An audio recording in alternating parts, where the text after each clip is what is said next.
Jez, it's great to see you. Last time we saw you was in November 2012, still in London.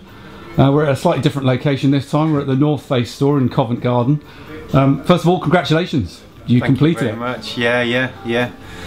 Successfully completed the Te Araroa Trail, so yeah, it's nice to be kind of back in the UK and just sort of enjoying it for a bit, really, the success of the expedition. And let's talk some numbers and some facts. We did it in 53 days and 9 hours. That's it, yeah. Any seconds there, or was it bang on 9 hours? It was a minute, actually. 53 days, 9 hours and a minute, yeah. And we did 3,054 kilometres in total? Yeah, that's right, yeah. Although, in reality, the distance I ran, they reckon is almost 20% on top of that, with the diversions and just the nature of the terrain, just sort of navigating around features and things, and you know, there are all sorts of kind of issues that I had to deal with each day. It's a slightly sort of fluid trail because it's still under development, so there's the odd section where we suddenly reached, or I suddenly reached, and it was like, I won't be going down there, so you know, there'll be like a short diversion, so yeah.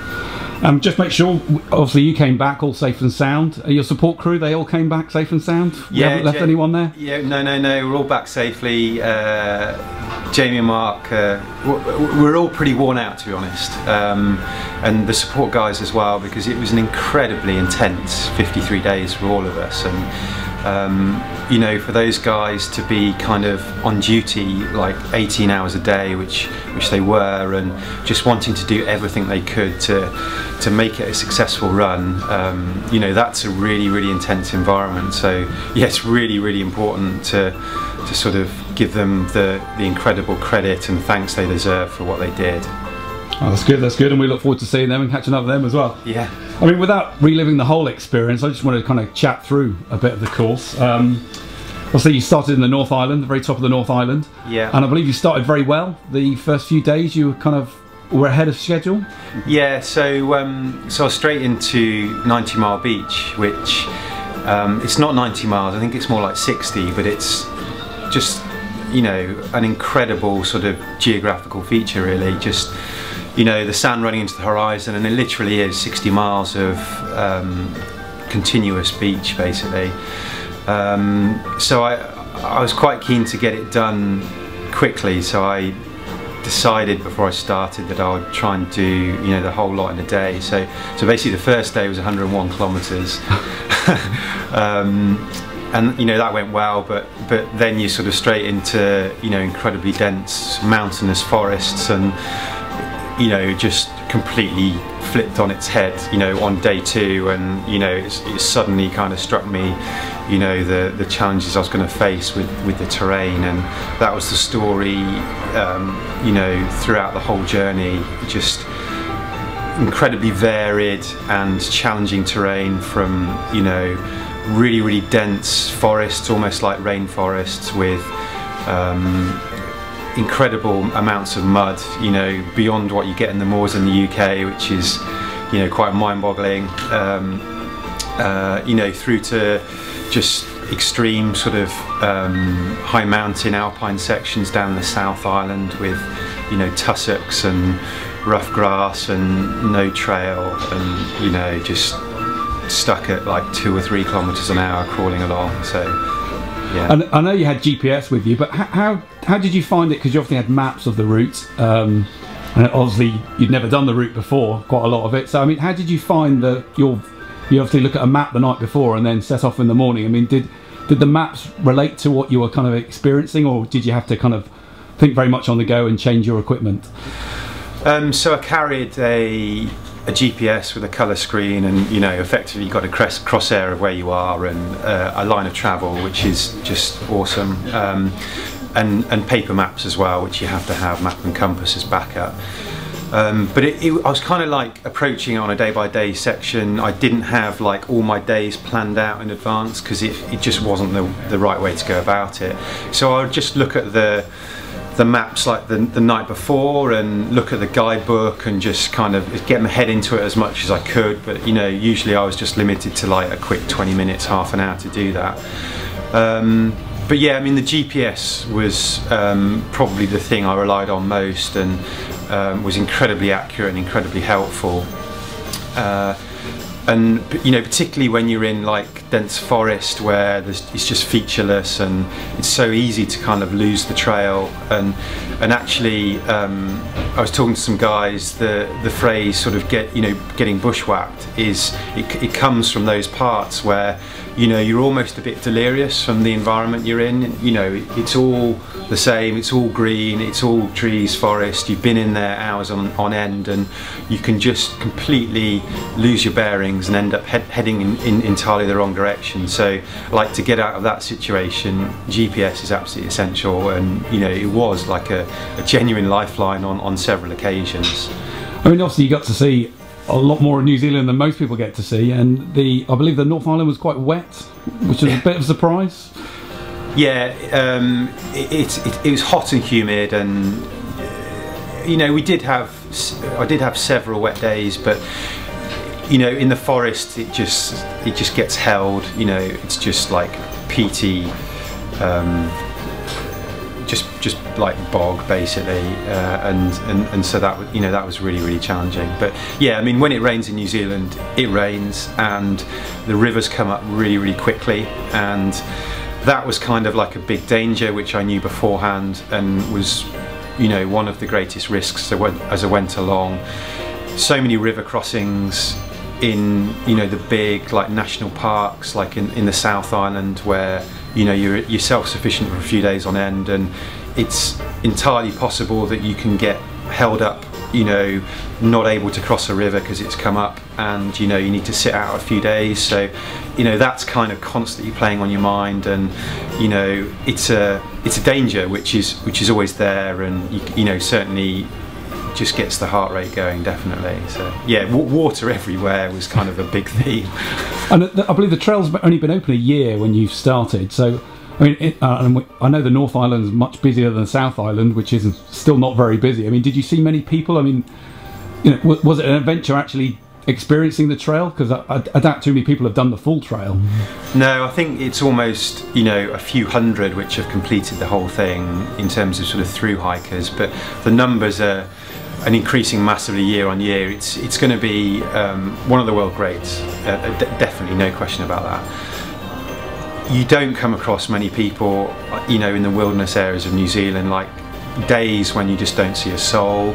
You may most nights staying in the huts, which are, we'll perhaps come on to that, but you come across in the wilderness areas, you might get one person, but most of the time I was just on my own. So yeah, a lot of it was just kind of solo, and you're in these landscapes where there's just literally no sign of humans, no fences, no vehicle tracks, and that's pretty special. There aren't many places in the UK where you get that, literally zero sign, and so that that's just fairly normal in New Zealand. But yeah, I mean, the North Island is more densely populated, and there are several big cities which the trail passed through, like Auckland and Wellington, and that was really cool, being able to see some of the urban areas as well, and the trail was deliberately designed to go through those. But then you're straight back into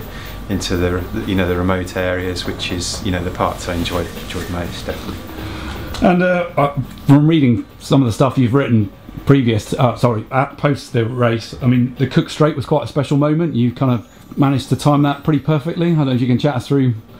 Yeah, the Cook Strait was it was a bit of a pipe dream, to be honest. Before the expedition, I certainly wasn't openly publicising it, because I think most people would just sort of almost laugh it off and say, are you sure, Jez? Is this really something that you're going to try and do? Because it's such a dangerous stretch of water, and the chances of having the right conditions to go at it are just so minute, really, less than 10%. I mean, from speaking to the kayakers down in New Zealand, but it was something I kind of dreamed of, and it was something which kind of tied it all together really nicely.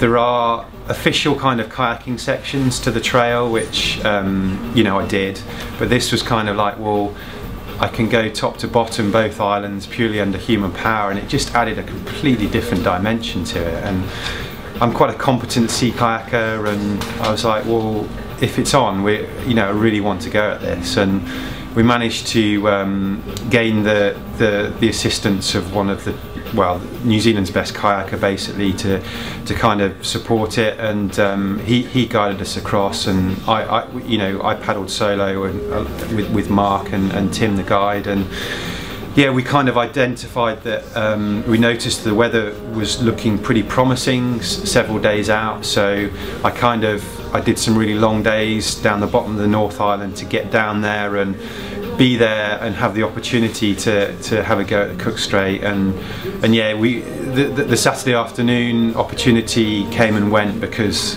the wind was too strong and the conditions weren't right, and I was gutted, and I was really ready for it then, but we decided to have a go at it, setting off before sunrise the next day, and yeah, and we nailed it basically. I mean, it was 9 hours of incredibly tough paddling.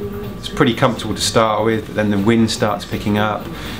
It's doing all the currents and the tide are just doing all these different crazy unpredictable things, and you're staring at the South Island headland ahead of you, and it just doesn't seem to be getting any closer, and it really plays on your mind. You're in the no man's land of ocean, just like North Island, South Island. Oh.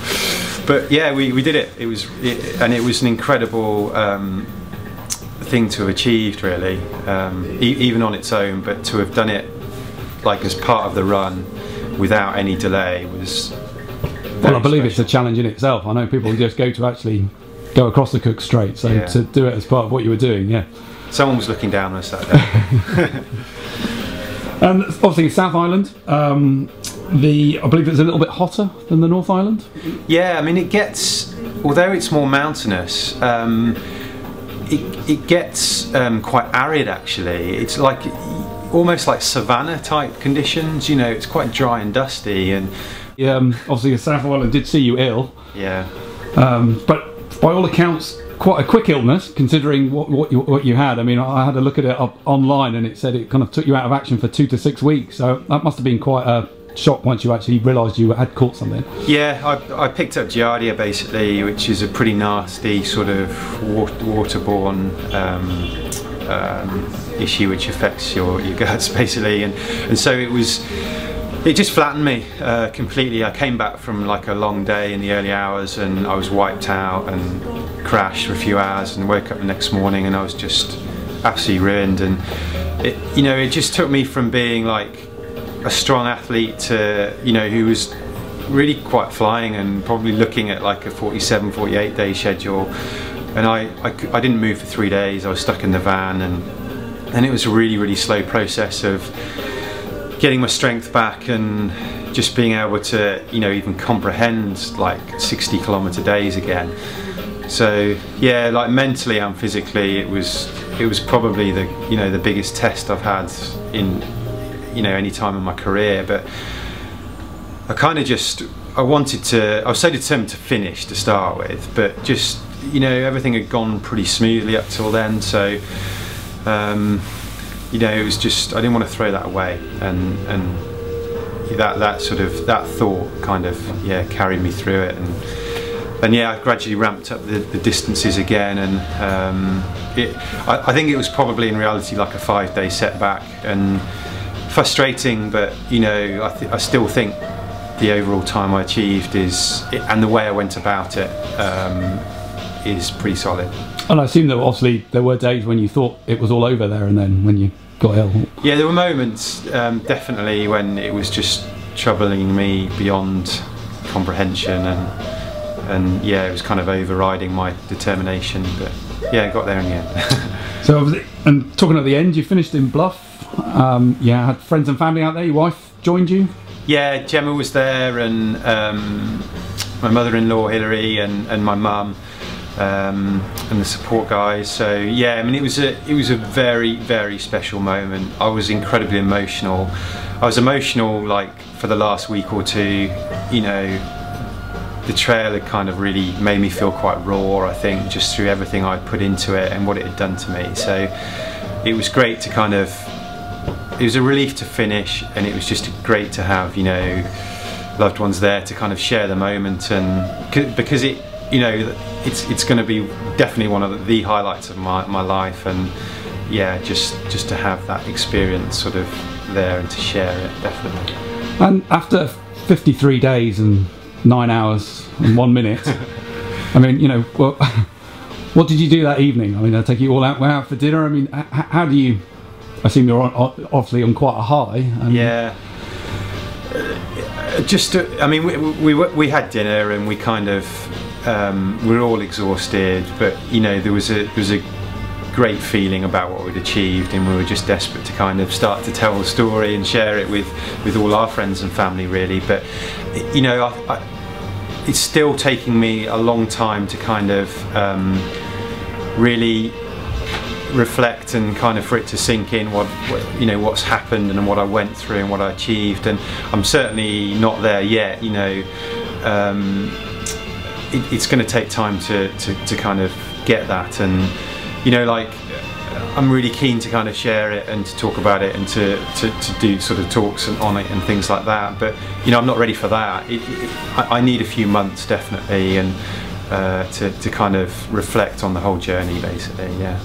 And I mean, you're running since then. I mean, did you want to stop running, or did you actually want to keep running? I mean, I really wanted to wind down, but it just absolutely flattened me. Once I'd stopped and my mind had switched off, it was incredible the way it all happened, really. My mind was so strong, it was kind of just carrying my body through, and it was almost like my body didn't have any choice but to recover each day and go at it, you know, day after day. And it was amazing kind of the way that worked, really.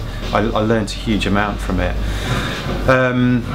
But yeah, as soon as kind of I'd stopped and my mind had kind of relaxed and I'd switched off, just it all came out. And you know, like, I get to like mid-afternoon, I'm incredibly tired, and you know, for the first few weeks it was kind of just a real effort to get out of bed and to just to do anything, really, just to walk around. And but I mean, everything's kind of coming back like day by day, and now I can kind of get my head around going running again, and I really want to, and probably will for the first time this weekend, a bit of like sort of light walk running.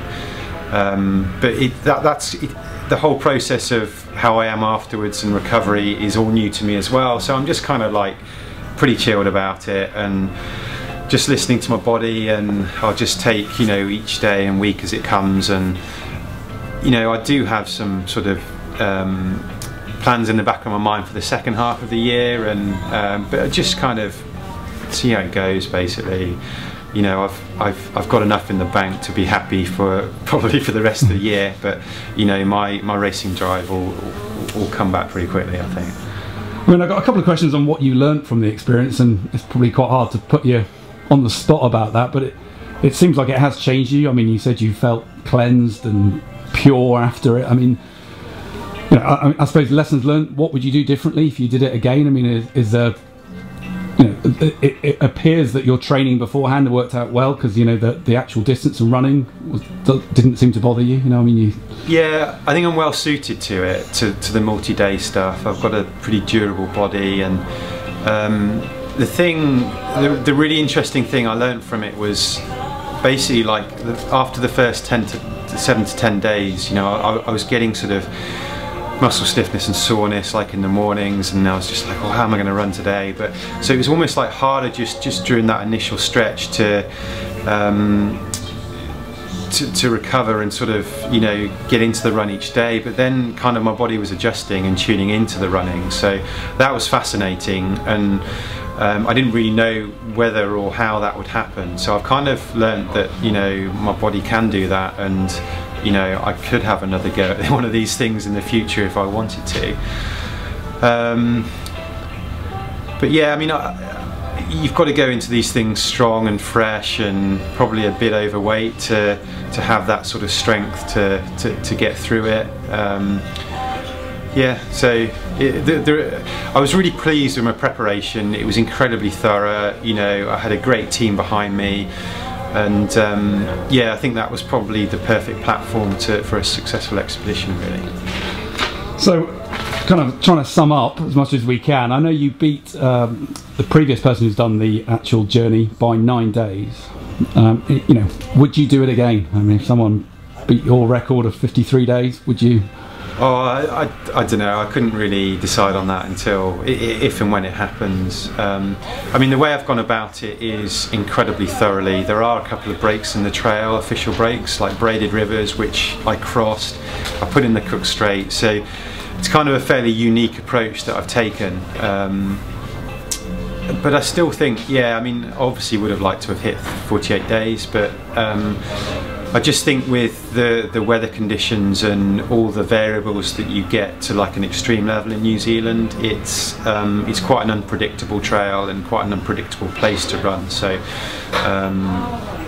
yeah, I mean, it's tough to kind of you know, you need a bit of luck basically, and I think I had a bit of luck and I rode my luck a bit, so that kind of gives me comfort that it's really solid. But I mean, I would certainly consider doing another one, a different trail, in perhaps, you know, 3, 4, 5 years time. But in the meantime, you know, I've got lots of racing aspirations that, you know, I want to fulfill basically.